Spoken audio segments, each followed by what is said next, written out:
여러분 안녕하세요. 찾아가는 새벽기도 시카고 예수사랑교회 조선영 목사입니다. 오늘도 변함없는 주님의 은혜와 평강이 저와 여러분의 삶의 종일 풍성하기를 기도합니다. 오늘 말씀은 창세기 42장 18절에서 25절까지 말씀입니다. 제가 읽어드리지요. 사흘 만에 요셉이 그들에게 말하였다. 나는 하나님을 두려워하오. 당신들은 이렇게 하시오. 그래야 살 수 있어. 당신들이 정직한 사람이면 당신들 형제 가운데서 한 사람만 여기에 갇혀 있고 나머지는 나가서 곡식을 가지고 돌아가서 집안 식구들이 허기를 면하도록 하시오. 그러나 당신들은 반드시 막내 아우를 나에게로 데리고 와야 하오. 그래야만 당신들의 말이 사실이라는 것을 증명할 수 있을 것이며 당신들이 죽음을 면할 것이오. 그들은 그렇게 하기로 하였다. 그들이 서로 말하였다. 그렇다. 아우의 일로 벌을 받는 것이 분명하다. 아우가 우리에게 살려달라고 애원할 때 그가 그렇게 괴로워하는 것을 보면서도 우리가 아우의 애원을 들어주지 않은 것 때문에 우리가 이제 이런 괴로움을 당하는구나. 르우벤이 그들에게 대답하였다. 그러기에 내가 그 아이에게 못된 짓을 하는 죄를 짓지 말자고 하지 않더냐. 그런데도 너희는 나의 말을 들은 채도 하지 않았다. 이제 우리가 그 아이의 핏값을 치르게 되었다. 그들은 요셉이 통역을 세우고 말하였으므로 자기들끼리 하는 말을 요셉이 알아듣는 줄을 전혀 알지 못하였다.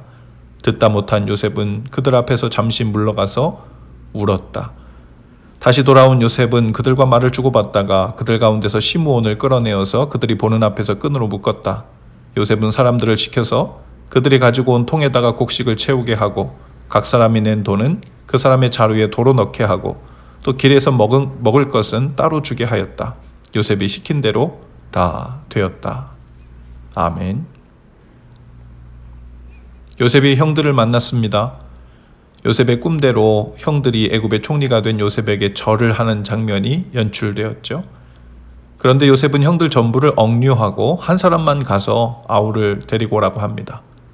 혹시라도 자신의 친동생인 베냐민도 형들이 자기처럼 미움을 주어 혹 잘못된 건 아닌가 걱정이 되었을 수도 있죠. 혹은 형들에 대한 미움과 원망스러운 마음이 아직 남아있어서 형들을 모두 가두어 버렸을 수도 있습니다. 혹은 형들이 아직 자기만 살겠다고 다른 형제들을 나몰라라 하는 것은 아닌지, 여전히 그 괘씸한 마음을 가지고 있는 것은 아닌지 알아보려는 마음이 있었을 수도 있죠. 요셉은 모두 감옥에 가둔 상태에서 그들 중 한 명만 집에 다녀올 수 있도록 제안한 후에 지켜봅니다. 그들의 진실한 마음이 무엇인지 알고자 했죠. 요셉은 형들을 3일 동안이나 가두어 두었지만 형들 중 누구도 자기 혼자 나서서 자기만 가나안 땅으로 돌아갈 생각을 하지 않는 것을 봅니다. 요셉이 형들을 가두어 두고 있는 것도 여러 사람들에게 고통이라는 것을 요셉은 잘 알고 있었습니다.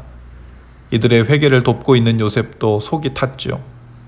형들을 그냥 계속 가두어 두면 가나안 땅에서 기다리고 있는 아버지와 동생이 굶어 죽을지도 모르는 일이었죠.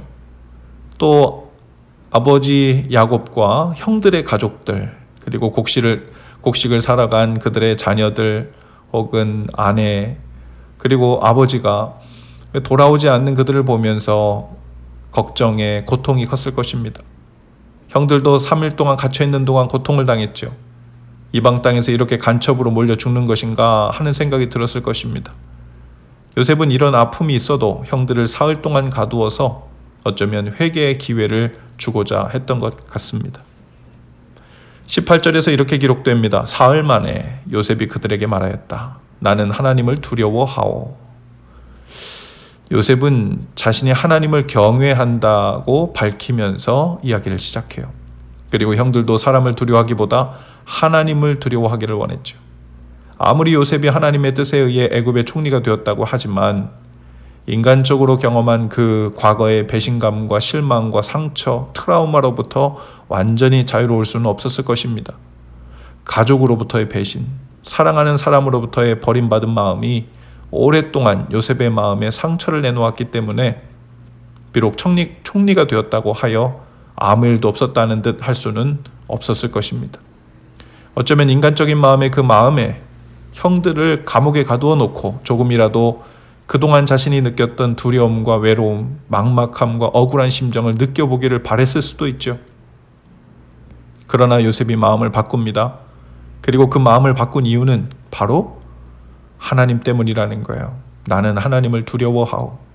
나는 하나님을 경외하오. 그래서 이렇게 하는 것이요. 형들은 자세한 내막을 알지 못했지만 요셉은 하나님을 경외하기 때문에 당신들 이렇게 풀어주는 것이라고 말한 것입니다. 이제 한 사람만 인질로 잡히고 모두 식량을 가지고 집으로 돌아가서 베냐민을 데려오라고 말합니다. 21절에서 23절에 그 말을 들은 형들이 이런 이야기를 합니다. 그렇다. 아우의 일로 벌을 받는 것이 분명하다. 아우가 우리에게 살려달라고 할 때 그가 그렇게 괴로워하는 것을 보면서도 우리가 아우의 애원을 들어주지 않은 것 때문에 우리가 이제 이런 괴로움을 당하는구나. 그리고 우리가 그 아이의 핏값을 치르고 있다고 말합니다. 형들은 우리가 범죄하였도다 하고 회개합니다. 다행히도 형들은 공동 책임의식을 갖고 있었고 그들이 요셉에게 한 일을 인정도 했고 후회하고 있었습니다. 그들은 아버지나 요셉에게 현재 그 고난의 책임을 전가하고 있지 않았습니다. 아버지가 요셉만을 더 편애했기 때문에 우리가 그랬다라고 변명하지도 않았죠. 형들이 서로에게 바로 너 때문이야 하고 책임을 전가하지도 않았습니다. 그들은 우리가 범죄했다고 말합니다. 그들은 요셉의 괴로움을 보고 돕지 않아서 괴로움이 지금 우리에게 임하고 있다고 하나님의 손길을 인정하고 있는 겁니다. 형들도 그들의 모든 행위를 아시는 하나님 앞에서 자신들을 인정하고 돌아보는 시간을 갖고 있었던 거죠. 그들은 요셉이 자신의 말을 알아듣지 못한다고 생각했기 때문에 요셉은 마치 그들의 독백과 같은 진솔한 이야기를 그 대화를 직접 듣고 확인할 수 있었죠. 오랫동안 하나님의 뜻은 알겠지만 인간적으로 상처가 되어 쉽게 내려놓지 못했던 요셉의 그 울분과 배신감의 바위덩어리가 내려놓아지는 듯 했을 것입니다. 그래서 그 대화를 듣다 못한 요셉은 그들 앞에서 잠시 물러가 울었다라고 기록했습니다. 요셉의 이 눈물은 어떤 눈물이었을까요? 인간적인 원망과 분노와 상처의 응어리가 녹아지는 눈물이었을 겁니다. 하나님의 뜻 안에서 이 모든 일들이 이루어지고 있음을 알면서도 동시에 인간적으로는 쉽게 용서하고 받아들일 자신이 없었던 그 요셉의 마음이 비로소 힘겹게 녹아지고 또 내려놓아지는 그 안도에 쏟아지는 눈물이었을 겁니다.